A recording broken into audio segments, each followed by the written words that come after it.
更谨慎的、更认真的对待这次疫情。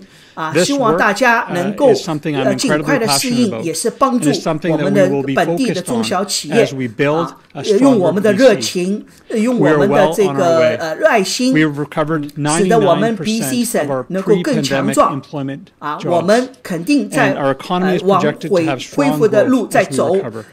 到目前为止，我们 BC 省的就业率已经恢复到全球流行病这个之前的99%的水平了。所以我们作为卫生厅这个就业厅也鼓励本省的各个中小企业能够这个重启，也是鼓励大家进一步创业。你们每花一分钱在我们 BC 省都对我们 BC 省带来更多的就业所以这个也是帮助我们 BC 省的经济重启，也是支持我们的工人和家庭有一个更好的未来，也使得我们的经济能够更加持续、更加强壮。Thank you very much, Mr. Callon, Premier, Dr. Henry. Obviously, today is a good day. 3 weeks ago, on May the 25th, we said that we were moving to step 1, and changes were made. And it was required that we follow the data. And what has happened since then? Well, first of all, a lot of people got vaccinated. This extraordinary public health effort that's involved volunteers, communities, other workers, and mostly doctors and nurses and health sciences professionals, ambulance paramedics and firefighters, and many more who have been involved in this effort. Over 4 million immunizations across British Columbia since the beginning of the campaign. 3.4 million, 3.4 million first doses, more than 600,000 second doses. In the past week, the week ending on Saturday, 408,724 doses. 过去了一个礼拜里边，已经完成了60万人的第二针的接种了。第二针呢，我们叫 fully vaccinated。也就是完全接种，所以这个也是很感谢我们每一位省民这个也是感谢这个公卫厅的卫生厅的公卫系统的积极努力他们的组织工作所以我们会慢慢的进一步改变。我们的脚步不会停止，我们一定要这个让更多的人来完成接种同时看到这个住院人数持续下降这个重症监护也是显著下降。那么同时呢，还有那些没有接种的或者是没有注册的，请赶紧来注册，赶紧来预约注册，赶紧来预约接种我们一定要继续努力不要松懈。And secondly, that we take a step-by-step approach to the easing of restrictions. And that 那么同时呢，他说我们一步一步的减缓这些限制措施但是小心。